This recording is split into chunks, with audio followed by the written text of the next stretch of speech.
Bismillahirrahmanirrahim. Assalamualaikum warahmatullahi wabarakatuh. Alhamdulillah wa syukurillah ala ni'matillah. La hawla wa la quwata illa billah. Asyhadu an la ilaha illallah wahdahu la syarikalah wa asyhadu anna Muhammadan abduhu wa rasulullah nabiyya ba'da. Bersyukur kita kepada Allah Subhanahu wa taala dengan mengucapkan alhamdulillah rabbil alamin. Berselawat kita kepada Nabi Allah Muhammad sallallahu alaihi wasallam. Allahumma shalli ala sayyidina Muhammad wa ala ali sayyidina Muhammad. Pada saat ini kita berada di bulan Ramadan, bulan yang suci, yang hanya ada satu bulan dalam setahun. Ya, karena itu bersyukur kita kepada Allah Subhanahu wa taala, kita masih diperjumpakan oleh Allah, masih dipertemukan oleh Allah dengan bulan yang suci ini, yang belum tentu tahun depan kita masih dipertemukan oleh Allah Subhanahu wa taala. Karena itu pemirsa sekalian, bagaimana hendaknya kita berusaha semaksimal mungkin, bagaimana kita sekuat tenaga dan daya upaya di dalam Ramadan ini kita bisa mempergunakan kesempatan yang baik ini, beribadah, beramal sebanyak-banyaknya guna mendapatkan maghfirah dan ampunan dari Allah Subhanahu wa taala.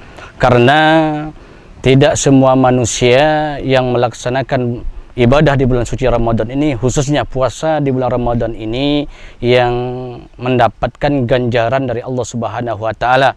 Karena baginda Rasul mengatakan kam mim sha'imin laisahu ilal ju' wal atas, berapa banyak di antara umatku yang berpuasa hanya mendapatkan lapar dan haus saja.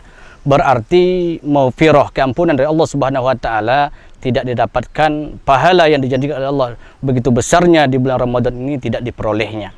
Karena itu pemirsa sekalian, tentu kita berusaha bagaimana ibadah yang kita laksanakan di dalam bulan Ramadan ini, wabil khusus adalah ibadah puasa ini, benar-benar sampai kepada Allah Subhanahu wa taala dan mendapatkan ganjaran yang besar dari Allah Subhanahu wa taala.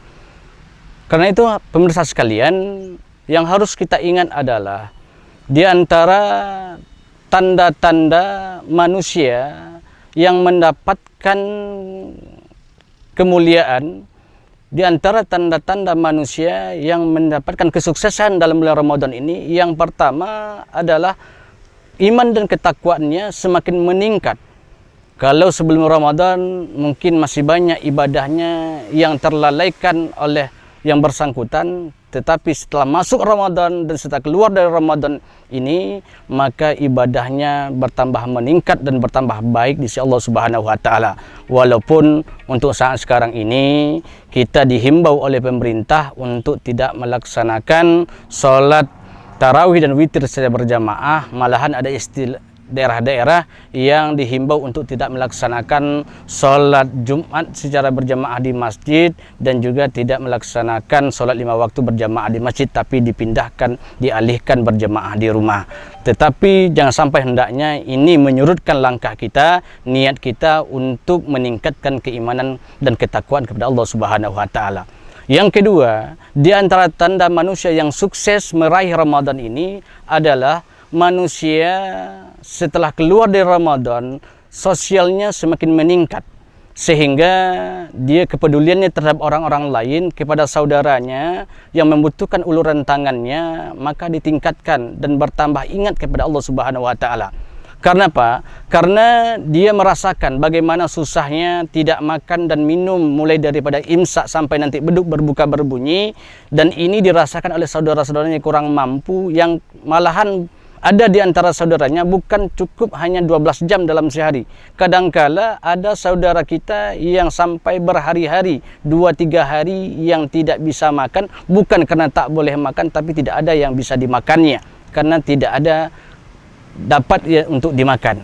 Maka tentunya karena manusia ini merasakan bagaimana susahnya orang yang tidak makan dan minum mulai dari imsak sampai berbuka. Kalau saudara kita ada yang tak makan berhari-hari, tentu lebih perih dirasakan oleh saudara kita ini, maka tentu terbuka hatinya untuk mudah untuk mengulurkan tangannya membantu saudaranya yang kurang mampu.